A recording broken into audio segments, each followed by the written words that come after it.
वंदे मातरम। कर्मचारी साथियों, विशेषकर ऐसे साथी जो एसएनएस से संबंधित कार्य करते हैं, एक महत्वपूर्ण जानकारी आपके सामने साझा कर रहा हूं कि अगर आपने किसी वेंडर को कितना पेमेंट अब तक किया है, उसकी जानकारी आप चाहते हैं, उसकी जो रिपोर्ट्स आप डाउनलोड करना चाहते हैं, तो वो कैसे आपको डाउनलोड करनी है कि किसी भी वेंडर को कितना पेमेंट आपने अभी तक किया है, पूरी जानकारी आप एक ही स्टेप में आप प्राप्त कर सकते हैं। तो उसको कैसे करना है, तो सबसे पहले आपको यहाँ रिपोर्ट्स में जाना है और रिपोर्ट्स में जाने के बाद में यहाँ एजेंसी रिपोर्ट्स आपको सेलेक्ट करनी है।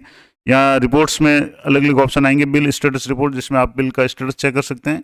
यहाँ आइए वेंडर रिपोर्ट्स, यानी इम्प्लीमेंटेड एजेंसी या वेंडर रिपोर्ट्स, इस पर आपको क्लिक करना है।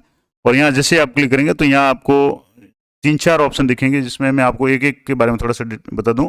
जैसे पहला है, इसमें जैसे ही आप यहाँ क्लिक करेंगे तो इसमें पहला जो ऑप्शन है ये है वेंडर रिजेक्टेड रिपोर्ट। किसी वेंडर को अपने रिजेक्ट किया है या उसका अगर रिजेक्शन हो गया है तो आपको यहाँ से शो हो जाएगा। जैसे यहाँ इस पर आप क्लिक करेंगे तो मैं एक एक आपको करके बताता हूँ कैसे देखना है। जैसे यहाँ एक वेंडर था, ये रिजेक्ट हो गया है, वेंडर बनाया था लेकिन उसका नहीं हुआ, तो इसमें कारण भी आएगा, यानी PFMS कोड उसको क्यों नहीं अलॉट हुए हैं। तो उसमें आ गया कि अकाउंट इज इनवैलिड, जो भी अकाउंट नंबर थे वो इनवैलिड थे, इस कारण से ये रिजेक्ट हो गया। तो ये तो पहला हो गया। दूसरा, अगर रिपोर्ट आप देखना चाहेंगे वेंडर पेंडिंग रिपोर्ट, आपने कोई वेंडर ऐड किया है और वो पेंडिंग बता रहा है, तो उसका क्या कारण है या क्या स्टेटस है। अभी तक जैसे हमारे कोई भी वेंडर है अभी पेंडिंग नहीं है, जो भी वेंडर है उनको PFMS कोड अलॉट हो चुके हैं। एक जो रिजेक्ट हो गया था वो मैंने आपको बता दिया। अगली रिपोर्ट है यहाँ से तीसरे नंबर पे कि लिमिट एक्सपायरी रिपोर्ट। अगर आप ये चेक करना चाहते हैं कि लिमिट, किसी ऐड की लिमिट है या नहीं है, या एक्सपायर हो गई है, तो उसके लिए यहाँ से आपको क्लिक करना है। और जैसे अभी यहाँ इस पर कुछ नहीं आएगा, क्योंकि ऐसी कोई अभी लिमिट एक्सपायरी वाली कोई रिपोर्ट अभी नहीं है।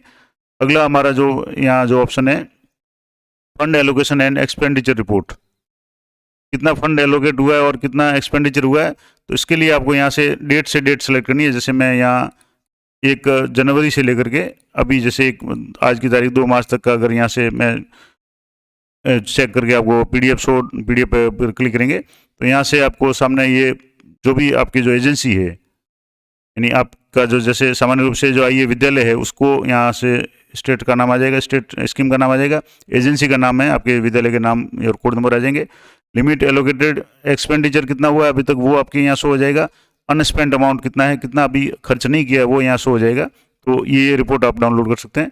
और अगली सबसे महत्वपूर्ण रिपोर्ट जो मैं आपको बता रहा था कि फर्म वाइज रिपोर्ट, आप किसी फर्म को या किसी वेंडर को कितना आपने पेमेंट किया है, वो अगर आप देखना चाहें तो उसके 2 ऑप्शन हैं।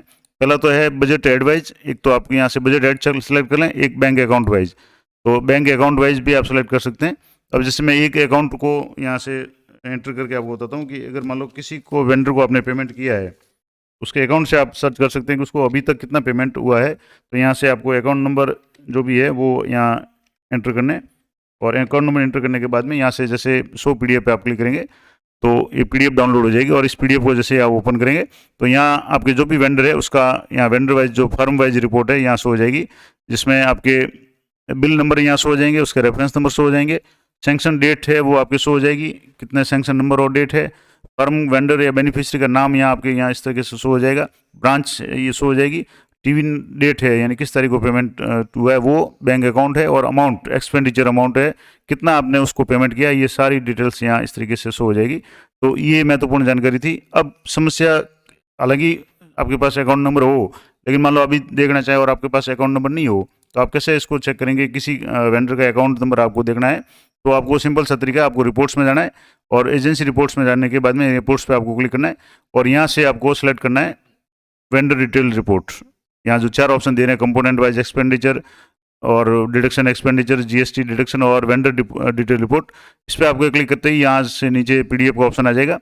और यहाँ से जैसे आप ये PDF डाउनलोड करेंगे तो इस तरीके से ये पूरी PDF आपके यहाँ शो हो जाएगी, जिसमें आपके यहाँ वेंडर का नाम, अकाउंट नंबर, नाम के नीचे ही अकाउंट नंबर शो हो जाएंगे, एजेंसी का नाम, आपके जो भी कार्यालय का नाम आएगा, IFSC कोड, उस वेंडर के बैंक के IFSC कोड यहाँ शो हो जाएंगे, PMS कोड जारी हो गए तो जारी हो जाएंगे, और नहीं है तो यहाँ जैसे कारण आ जाएगा। जैसे एक ये है तो अकाउंट इज इनवैलिड अकाउंट था तो ये नहीं हुआ था, फाइल नेम है और मोबाइल नंबर इनके जिनके भी है। तो अब आपको अकाउंट से सर्च करना, तो यहाँ से आप अकाउंट नंबर है, किसी भी वेंडर का अकाउंट नंबर यहाँ से आप ले सकते हैं। तो ये इस तरीके से आप पूरी किसी भी अकाउंट जो भी वेंडर है उसको आपने कितना पेमेंट किया है वो सारी जानकारी आप यहाँ से ले सकते हैं। तो ये कुछ महत्वपूर्ण बातें जो मैं आपको बताना चाह रहा था। आशा करता हूँ ये जानकारी आपके लिए उपयोगी रहेगी। मिलते हैं नेक्स्ट वीडियो में, तब तक जय हिंद, जय भारत।